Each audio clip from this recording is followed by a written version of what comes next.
Hello বন্ধুরা, আশা করি তোমরা সবাই ভালো আছো। তো আজকে আমরা সবাই মিলে যাচ্ছি মাঠে, আমাদের জমিতে। এই মাঠে সাধারণত বিভিন্ন রকমের চাষ করা হয়। শসা, ভুট্টা, পটল থেকে শুরু করে বিভিন্ন ধরনের ফসলের চাষ করা হয়। বন্ধুরা, এই যে দেখতে পাচ্ছেন, এগুলো হলো কাটুয়া খুঁড়ো। তো এই পুরো জমিটা জুড়ে কাটুয়া খুঁড়ো চাষ করা হয়েছে। সাধারণত আমাদের মাঠে আসার মেন উদ্দেশ্য হলো আমরা যাব আমাদের জমিতে কচুরলতি তুলতে। আমাদের বাড়ি যেহেতু অনেক দূর, তাই আমাদের বেশি মাঠে আসা হয় না। এই যে মাঠ, চলে এসেছি আমাদের জমিতে। এই যে আমাদের কচু জমি, তো এখান থেকে আমি এখন কচুরলতি কাটবো। আমি কচুরলতি কাটতে নেমে পড়েছি। তো আমি এখন কাটছি কচুরলতি। এই যে বন্ধুরা, কচুরলতি। আমি তো কচুরলতি খেতে খুব ভালোবাসি। তোমরা কে কে কচুরলতি খেতে ভালোবাসো অবশ্যই কমেন্টে জানাবে। তো আমার কচুরলতি কাটা প্রায় শেষের দিকে।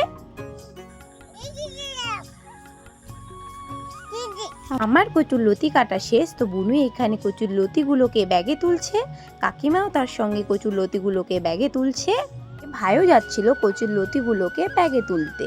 তো কাকিমা এদিকে শাক কাটছিল।